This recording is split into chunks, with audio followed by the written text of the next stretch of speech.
taking my friend Haley Ostrom through a fun and exciting experience, these skills challenges.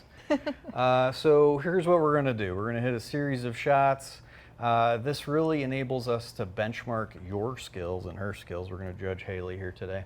And the areas of your game that you really need to improve on. So we're going to start from 50 yards, and then we're going to go all the way through the bag up to your driver. You ready for this? I'm ready. Then you're going to get a score at every single yardage that you hit from, every station, and then I can help you compare what those skills are relative to handicap levels. So we'll see if you're really good in some things and really bad in some things. Any GOLFTEC student can do this with their coach. They're available right now. Book a lesson if you want to, and just tell your coach you want to do a skills challenge. This one is the tee to green challenge. So this is every club in your bag. We do break these up into segments. So if you just want to test 50 to 100 yards, 100 to 150, just do your driver a bunch of times, we can do all that. But I do think every student should go through this with their coach, and feel free to ask him. That's okay. Ask him or her, you know, I want to go through this. You ready to get started? I'm ready. Okay, 50 yards. Hit these shots and then we'll go over the results at the end. Okay.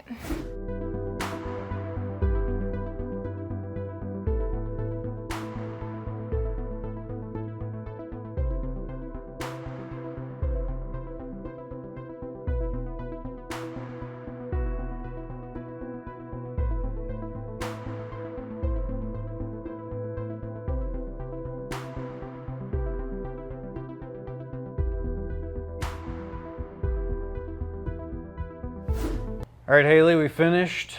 You look exhausted, by the way. I am exhausted. No, it's a lot of shots. I felt that. But that's why we hit a lot of these shots, so that you can actually see a lot of different shots that go into your score this way.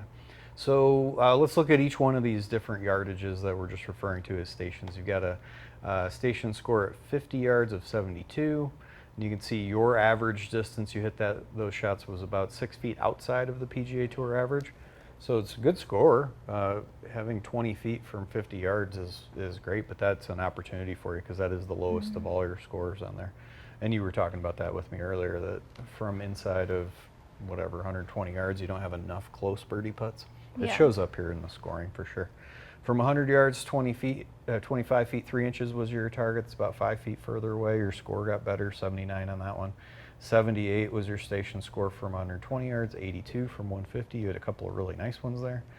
180, 78, and 275. So all that aggregated in with your driver's scores, which were really good, but compared to the rest of your scores, just hitting it farther, like you already know. A couple of those drivers that went 235-ish that I know you didn't hit really well. Yeah. And we've had a long day of shooting here already.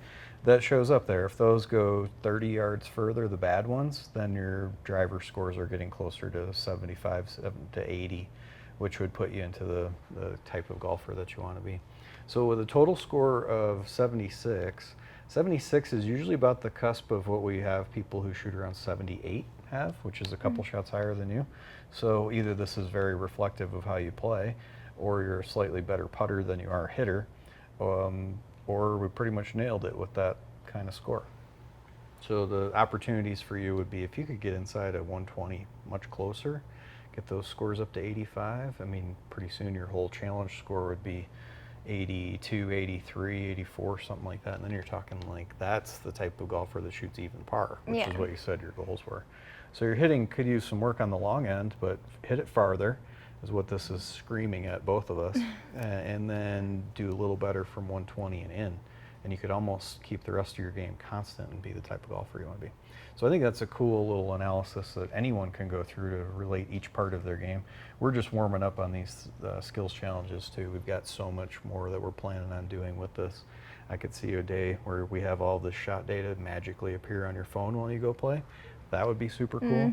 And there's just so many opportunities in here. But then I think these are a little bit addicting just to do and get a score. What do you think of that? Am I crazy? Yeah, I'm exhausted and I want to go again. Yeah, right, I want to do better. That's good. So, and we should try this again sometime soon. Compare yourself to how you did.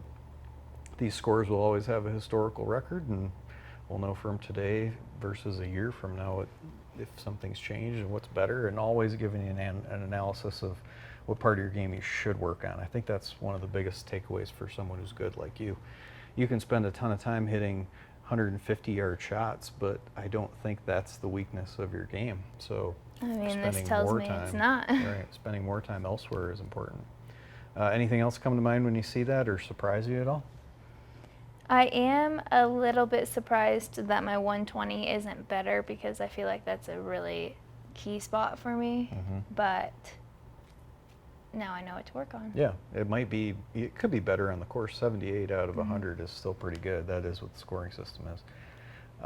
And that could be just a shot or two that kept you away from having a better score, or your expectations outside where you think you're hitting these close enough might not be right either. Yeah, you get all true. those different options to play with.